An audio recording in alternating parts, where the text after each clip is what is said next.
لا حول ولا قوة إلا بالله العلي العظيم.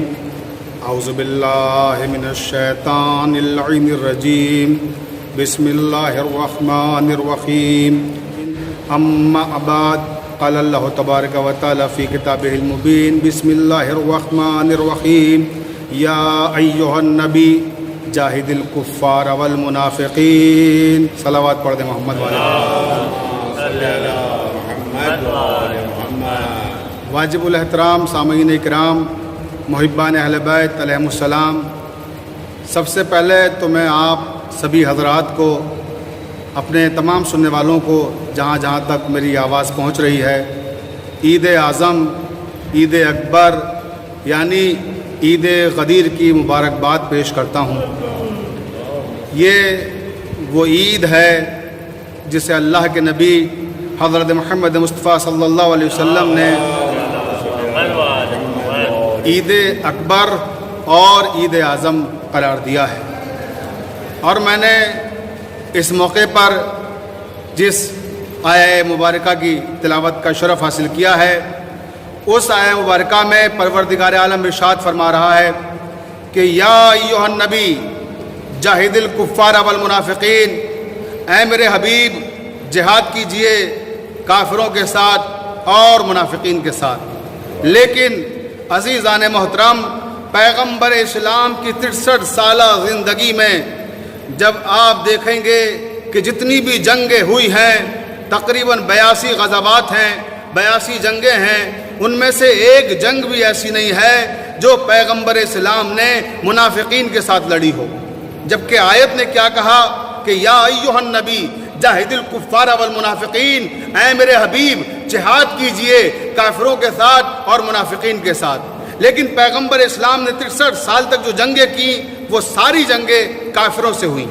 جنگ بدر ہو، جنگ احد ہو، جنگ خندق ہو یا اور دیگر جنگیں سوائے جنگ خیبر کے. جنگ خیبر صرف ایک ایسی جنگ ہے جو یہودیوں کے ساتھ ہوئی ہے، مگر وہ بھی منافقین کے ساتھ نہیں ہے. تو اب سوال یہ پیدا ہوتا ہے کہ اللہ نے جب قرآن مجید میں اپنے نبی کو حکم دیا کہ کافروں سے جنگ کرو اور منافقوں سے جنگ کرو، تو کیا ایسا ممکن ہے کہ نبی کریم آیت کے پہلے حصے پہ تو عمل کریں، کافروں سے جنگ کریں مگر منافقین کے ساتھ جنگ نہ کریں؟ توجہ چاہتا ہوں. اگر جنگ کی تو میں اہل اسلام سے انتہائی ادب اور احترام کے ساتھ دریافت کرنا چاہتا ہوں کہ مجھے بتائیے پیغمبر اسلام کی زندگی میں کون سی وہ جنگ ہے کہ جو آپ نے منافقین کے ساتھ کی ہے؟ تو معلوم ہوا کہ پیغمبر اسلام نے کوئی جنگ بھی منافقین کے ساتھ نہیں کی ہے. تو اس کا مطلب کیا سمجھا جائے کہ نعوذ باللہ ثم نعوذ باللہ خاکم بدہن کہ پیغمبر اسلام نے پروردگار عالم کی حکم عدولی کی، نافرمانی کی، یا اللہ تعالیٰ نے جو حکم دیا اس پر عمل نہیں کیا؟ ایسا تصور کرنا بھی گناہ عظیم ہے. ہم سوچ بھی نہیں سکتے ایسا کہ اللہ کوئی حکم دے اور نبی اس پہ عمل نہ کریں. لیکن عزیزان محترم، سوال یہ پیدا ہوتا ہے، تاریخ کے جو حقائق ہیں وہ تو ہمیں یہی دکھا رہے ہیں کہ نبی کریم نے ساری جنگیں صرف کافروں سے کی ہیں، ایک جنگ بھی منافقین کے ساتھ نہیں ہے. یہ مسئلہ حل نہ ہوتا اگر ہمارے سامنے نبی کریم صلی اللہ علیہ وسلم کی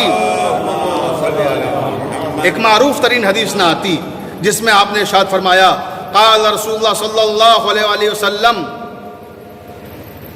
اللہ کے نبی صلی اللہ علیہ وسلم نے ارشاد فرمایا اول ما خلق اللہ نوری، اللہ نے سب سے پہلے میرا نور خلق کیا.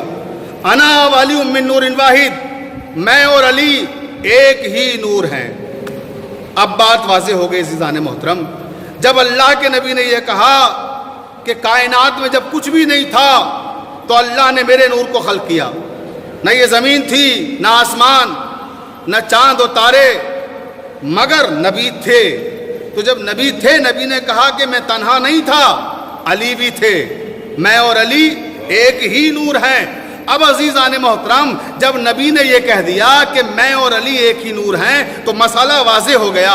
اس لیے کہ جب نبی نے کہا میں اور علی ایک ہی نور ہیں تو اب اس پر عمل چاہے نبی کریں چاہے علی کریں. بھائی توجہ ہے نا عزیزان محترم؟ یا یہ عرض کروں کہ پروردگار عالم حکم نبی کو دیتا تھا، عمل علی کرتے تھے. صلوات پڑھ دیں محمد والے محمد پر.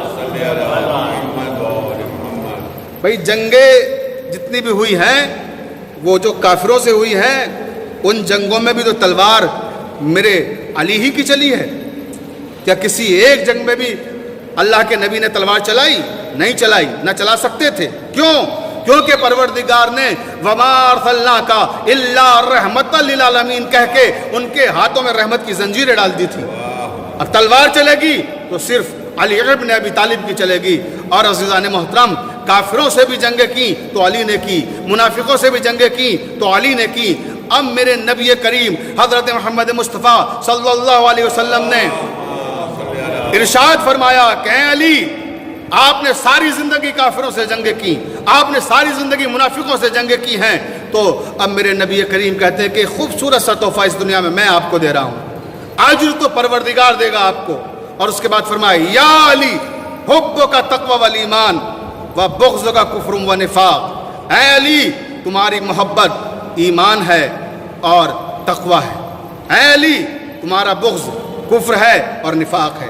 یعنی جو علی سے محبت رکھے گا وہ مومن بھی ہے اور متقی بھی ہے، اور جو علی سے بغض رکھے گا وہ کافر بھی ہے اور منافق بھی ہے۔ توجہ ہے نا زان محترم، یعنی فیصلہ کر دیا نبی کریم نے کہ خبردار، اگر علی سے بغض رکھا، اگر علی سے دشمنی رکھی، اگر علی سے حسد رکھا تو کافر بھی قرار پاؤ گے اور منافق بھی قرار پاؤ گے۔ اور پھر منطقی بات ہے یہ، آپ دیکھیں اس کے پیچھے ایک معقول وجہ ہے۔ امام علی نے جو جنگیں کی کافروں سے کی، منافقین سے کی۔ امام علی کی تلوار سے کون قتل ہوا؟ یا تو کافر یا منافق۔ تو انصاف کے ساتھ بتائیے، کیا کسی کافر کا بیٹا، کیا کسی منافق کا بیٹا امام علی سے محبت کر سکتا ہے؟ بھئی جس کے باپ کو علی نے قتل کیا ہو تو اس کی اولاد کیسے محبت کرے گی؟ تو معلوم یہ ہوا کہ امام علی نے اپنی تلوار سے قاتلوں کو قتل کیا، اپنی تلوار سے منافقین کو قتل کیا، تو کسی بھی عہد کا، چاہے وہ کافر ہو چاہے وہ منافق ہو، وہ علی سے محبت نہیں کر سکتا۔ اب اگر آج کے زمانے میں کوئی امام علی کی عظمتوں پہ شک کرتا ہوا نظر آئے، کوئی امام علی کی ولایت کا انکار کرتا ہوا نظر آئے، تو پریشان ہونے کی ضرورت نہیں ہے، سمجھ جائیے گا وہ یا تو کسی کافر کا بیٹا ہے یا کسی منافق کا بیٹا ہے۔ صلوات پڑھ دیں محمد و آل محمد پر۔ تو عزیزان محترم، اللہ کے نبی نے فرمایا کہ جو علی سے بغض رکھے گا وہ کافر بھی ہے اور منافق بھی ہے۔ میں کہوں گا یا رسول اللہ، علی کا انکار کرنے والے کو دوہری سندیں دی آپ نے؟ آپ پورا قرآن پڑھ ڈالیں، الحمد سے لے کے والناس تک، قرآن مجید میں اللہ کے انکار کرنے والے کے لیے ایک سند دی گئی، ایک ٹائٹل دیا گیا۔ جس نے اللہ کا انکار کیا، قرآن نے کہا کہ وہ مشرک ہے، صرف مشرک۔ اور جس نے نبیوں کا انکار کیا اور اسلامی بنیادی مسلمات کا انکار کیا، مثلا وجود جنت کا انکار کیا تو بھی کافر، وجود دوزخ کا انکار کیا تو بھی کافر، برزخ کا انکار کیا تو بھی کافر، محشر کا انکار کیا تو بھی کافر، صراط کا انکار کیا تو بھی کافر۔ تو عزیزان محترم، معلوم ہوا کہ جو مسلمات کا انکار کرے، جو انبیاء کا انکار کرے، وہ فقط کافر، اور جو اللہ کا انکار کرے وہ فقط مشرک۔ لیکن جو علی کا انکار کرے وہ کافر بھی ہے، منافق بھی ہے، اس کے لیے دوہری سزائیں دی گئی ہیں کہ وہ کافر بھی قرار پائے گا اور منافق بھی قرار پائے گا۔ میں کہوں گا یا رسول اللہ، علی کے مسئلے میں لوگ یوں ہی کہتے ہیں کہ ہم لوگ علی کے چاہنے والے، مبالغے سے کام لیتے ہیں۔ زمانہ کیا کہے گا کہ جو اللہ کو نہ مانے وہ فقط مشرک، جو انبیاء کا انکار کرے وہ فقط کافر، لیکن جو علی کا انکار کرے وہ کافر بھی ہے، منافق بھی ہے۔ تو میرے نبی نے اس کی وجہ بیان فرمائی، توجہ چاہتا ہوں۔ میرے نبی کریم نے فرمایا کہ اس کی وجہ یہ ہے کہ ہم نے مسلمانوں کو بتایا کہ اللہ ایک ہے، اللہ نور السماوات والارض، اللہ وہ ہے جس کا نور زمین اور آسمان میں پھیلا ہوا ہے، اللہ قادر مطلق ہے۔ لیکن ہم نے اللہ کو دکھایا نہیں ہے، صرف بتایا ہے۔ ہم نے جب اللہ کو دکھایا نہیں، صرف بتایا ہے، تو اب کوئی انکار کرے تو صرف مشرک قرار پائے گا. ایک سند دیں گے کیونکہ ہم نے دکھایا نہیں ہے, صرف بتایا ہے. اسی طرح ہم نے آدم کے بارے میں مسلمانوں کو دکھایا نہیں ہے, بتایا ہے کہ آدم ابو البشر ہیں.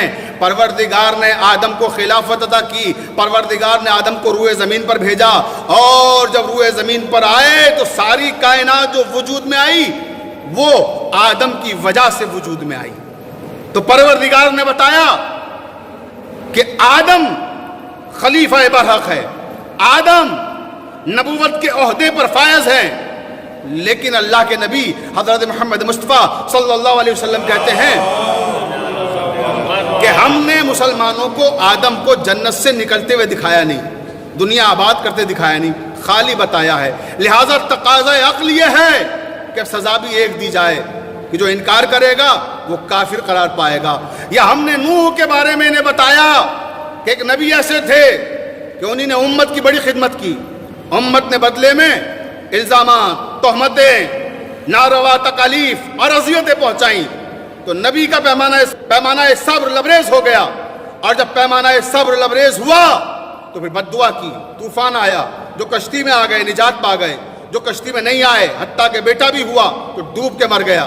تو عزیزان محترم, میرے نبی کہتے ہیں کہ ہم نے صرف انہیں بتایا کہ طوفان آیا, اسی لیے آدم کو ہم تسلیم کرتے ہیں.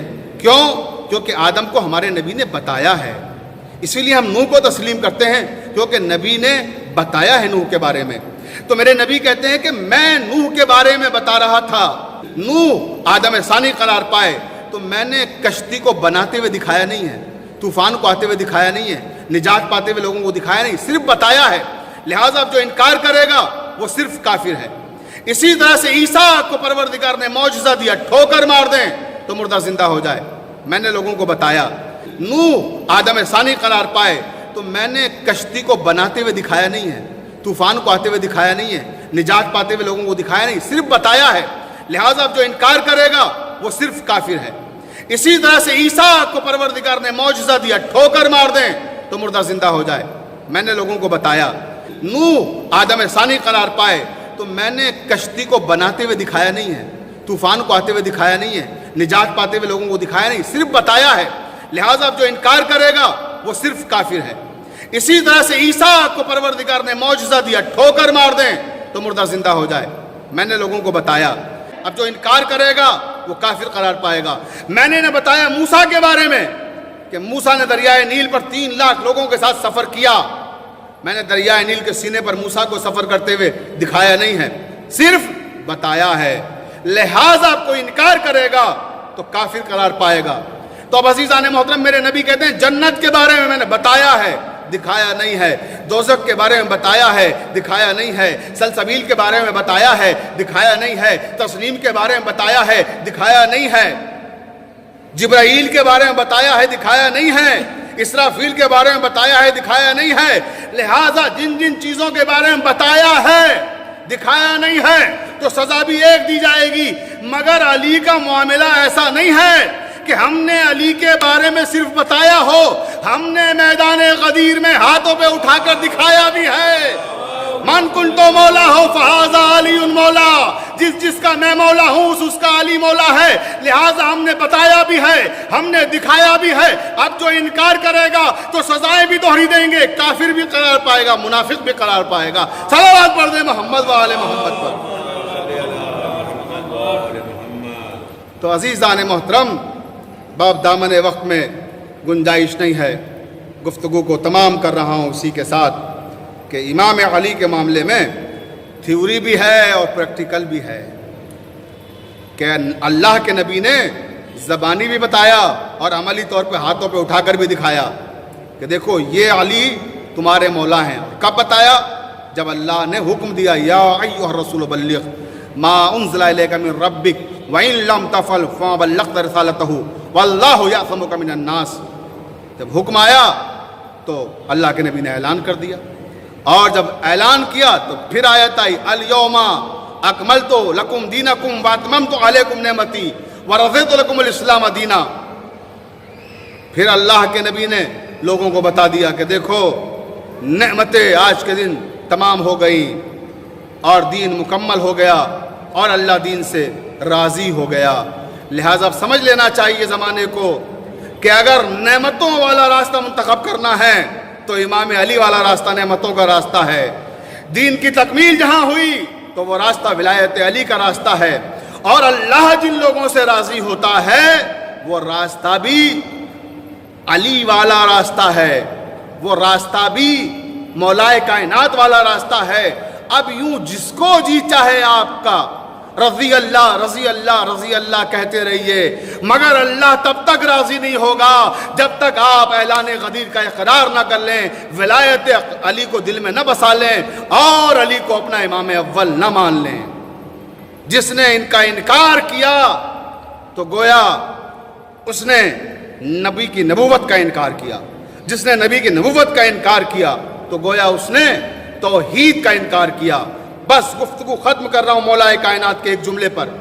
میرے مولا نے نہج البلاغہ میں ارشاد فرمایا کہ اے میرے پروردگار، اے میرے رب، میں نے تیری عبادت نہ تو جنت کے لالچ میں کی ہے نہ جہنم کے خوف سے کی ہے، بلکہ تجھے لائق عبادت پایا تو تیری عبادت کی ہے۔ بعزیزان محترم، یہی میں آج 18 ذی الحجہ عید غدیر کے موقع پر اپنے مولا سے کہہ رہا ہوں کہ یا علی، ہم نے آپ کو مولا نہ تو جنت کے لالچ میں مانا ہے نہ جہنم کے خوف سے مانا ہے، بلکہ ہم نے پایا کہ آپ کو مولا مانا جائے تو مولا مانا ہے۔